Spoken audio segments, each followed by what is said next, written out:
Motorists are being urged to back off after a study found aggressive driving is more dangerous than being on your mobile phone. What? Whoa. You serious? Tailgaters should plan ahead to ease their frustration and stress. Jordan, hit pause. Did you hear that? You've got to plan your tailgating ahead. So you're going to think, hey, I'm going to tailgate this guy over there. I'm going to hit that road. I'm going to tailgate 3 Camrys. Whoa! Couple of Corollas. No, I think all you know is you're going to be tailgating just nothing but Toyotas, yeah? I think you got that wrong. You got to plan that tailgating in advance. I think he said you got to plan the day ahead. I don't think he referred to tailgating. He's telling you got to plan the tailgating. So you got to know when to tailgate and when to tailgate even further. But all you know, Jordan, all you know, it doesn't matter how much you tailgate, you're going to have a Ford Ranger tailgating you. You're right again. Continue. Aggressive drivers targeting and tailgating others on the road. It's very scary. Because when the light goes green, it means go. It's a go sign. Not go to world record pace to see how slow it can take us to get to the speed limit, because that's generally what happens. Yes. It's count to 5 and then just lightly depress that accelerator. Then press it even slow as possible, because they're trying. What are they trying to save fuel? They just don't understand that, just go. Come on. Do it. It's very scary, especially with the little one in the car. She says especially with the little one in the car. It always cracks me up when they have the baby on board.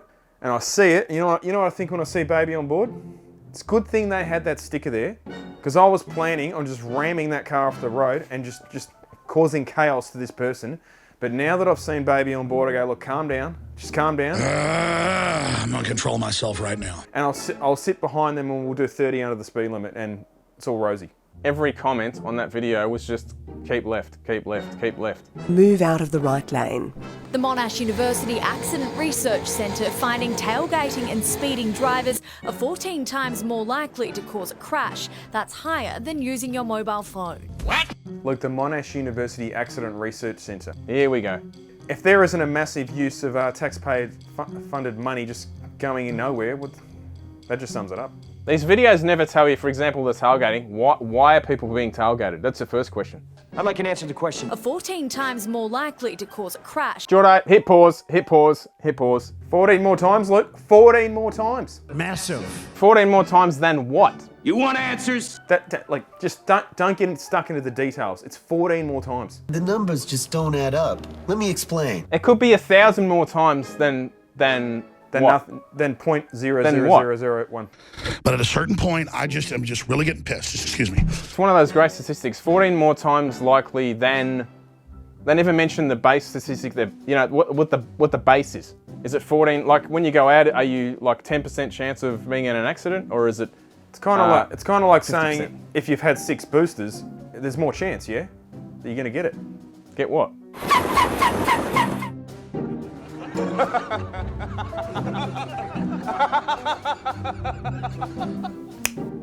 Keep rolling. People tend to tailgate because they're often in a hurry or they're stressed, they need to be getting somewhere. No, mate. People tailgate because they're driving that goddamn slow. Get the fuck off the road. You know what really grinds my gears? I've had enough of these 2 lanes doing 50 and 60, 70 zones, 80 zones. There's an 80 zone near me. I'm telling you, you get on this road, it's 3 lanes wide, you will not brake. You'll be lucky to break 60. It's hallelujah if you hit 65. We thank you so much. Anyone who's ever driven on St. George's Road, like Brunswick, it's a 70 zone. If you get to 50 k's an hour, you're having a good day. If you actually do the speed limit on that road too, you look like you're doing 40 over the limit. That's how slow they drive. Old mate reckons everyone's tailgating because they're in a hurry. Well, let's continue with these pearls of wisdom. Tailgaters often fixated on saving time rather than weighing up the risks. Jordan, hit pause, hit pause, hit pause. What are we talking about here? The risk, 14 times the risk. Look, did you not understand? It's 14 times. We are at DEFCON 1. DEFCON 1. When you get in the car and you go, I'm going to drive, I'm at 14 times the risk. 14 times the risk. More risky than using a mobile phone. What? Tailgating, you're more likely to have a complete and utter disaster than using a mobile phone. Do you really buy that? No. Not this time. You're going to have more problems tailgating than not even looking at the road, basically. You're concerned that if you brake, they will run into you. Rear-end collisions are one of the most common crashes, so drivers should always keep a safe distance. A 3-second gap is recommended. You know what happens when you leave a 3-second gap? See what happens? Someone fills that gap straight away. Someone? You mean 5 cars fill it? You mean a couple of Rangers? See what happens, Larry? If you're being tailgated, move over. Why don't they just say that? Move out of the right lane. If you drive a modern car with adaptive cruise, 3-second gap, someone cuts your nose off right, your car just goes into like, basically taps the brakes, tries to wash off 20 k's an hour. So once you get used to driving, you can see someone moving into this gap. I'm just saying all sorts of stuff on my dash cam. Coming for you! Coming for you! It's foot down to basically you override the AI of the car. Okay, and that's the how you got to learn to drive modern cars these days. Did you say AI? Like it's a learning computer? Did you say adaptive cruise, Jordan? I've got a Subaru. There's no adaptive cruise. Yeah, I forgot the old Subaru's stuck in 2006. Always plan ahead, listen to music, focus on staying calm. Everybody stay calm! Stay calm! And to rethink the problem. What has planning ahead got to do with getting tailgated? Say that again. Getting tailgated. Sorry, being the tailgater. Being the tailgater, I should say. The only time people tailgate is when they're in a hurry. I could have 2 hours to get to a destination that would take me an hour and I'll be like, okay, I'm calm. After 5 minutes, you're just like, oh my God, just get the... Yep. Just calm down. I'm calm! If someone's in the left lane doing the speed limit, I won't tailgate them. No. Why would you? They're doing nothing wrong. If you're in the right lane, Get the fuck out of here. move over. Plan ahead, Jordo. You gotta plan ahead. Soothing music. You're just going to play some...